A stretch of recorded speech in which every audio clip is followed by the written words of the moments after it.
Now, whether it's loom bands or bottle flipping, if you're a parent, you've no doubt heard a lot about playground crazes. This is the latest toy to capture children's attention around the world. This is called a fidget spinner, and some say it really helps to relieve stress. But it's not a new toy. Children with conditions like autism and ADHD have been using these for years. Let's find out more. With me is child psychologist Dr. Amanda Gummer of Fundamentally Children, an advisory group on play and toys. And joining me from New York is Richard Gottlieb, founder of consultancy group Global Toy Experts. Welcome both. Amanda, first, what's the science behind it? I mean, this is quite fun. I've already found myself kind of playing with it, but how does it help mentally? It is. They are addictive, aren't they? But the idea is that you're doing something subconsciously that's channeling some energies that allows your brain to focus on other things. And actually, that toy hasn't been around for a long time, but fidget toys as a concept have been around. So you've got a few examples. A few different ones else? here. This one's a twiddle, and it's just that kind of... It's a twiddle? It's called a twiddle, and you... Let's have a look at that and hold it up for the camera. You've got different lengths of them, but you it's kind of pleasing, isn't it? Yeah, and this one you can sort of pull apart and recreate, so you can have a small one for small hands, and you can just sit and fiddle with it. So the idea is that it works in lots of different circumstances as well. It's not just for children with ADD or ADHD. Anybody who's nervous, anybody who's a bit stressed, and it's about multi-sensory processing. So it allows you to free up some parts of the brain and allows the other bits to concentrate. And this has become a bit of a playground craze, hasn't it? I mean, here, but not just here. No, globally. But I think teachers are battling, like most playground crazes, they sort of get taken too far, and I know that a lot of schools are now banning them. But I think it's one of the things I like about this craze particularly is that it started with something that's made for children who do generally struggle to be the cool kids or the ones with the sort of aspirational products and toys. Normally children who have special needs feel stigmatised by the toys that they've got. So isn't it lovely to see a toy that they're the leaders, they're the kind of trendsetters. Let's bring in Richard at this point, because if they're trendsetters, Richard, tell us about how big these sort of toys like the fidget spinner have become.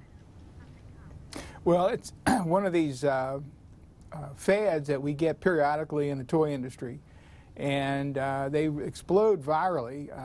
They used to just start kind of on the playground social network and move kid to kid and school to school. But with the advent of YouTube, the internet, etc., it's gone to a point where it's almost immediately worldwide. And Richard, these are either aids or toys, but I hear that adults are buying them too, and it makes me think of things like the colouring books, you know, that became a big adult craze. Sure. Yeah, you know, everybody's anxious right now. It's a kind of a scary, creepy world we live in right at this moment, and adults and children, I think, are feeling some anxiety. I think this is probably one of the reasons for the fad, at least. And God bless these kids. I hate to see them take it away from the kids in school, because I think any kid who has to sit in a desk for a long period of time sure could use some way to work off some of that need to fidget.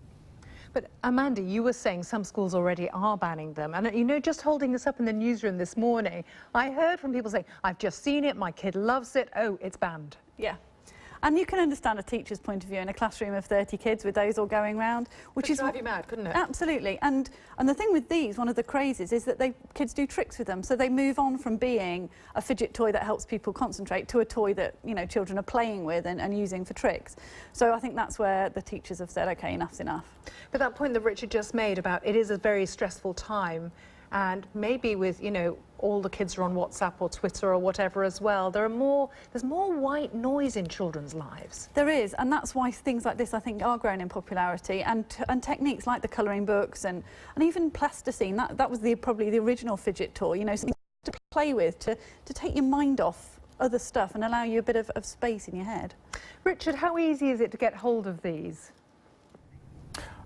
It depends.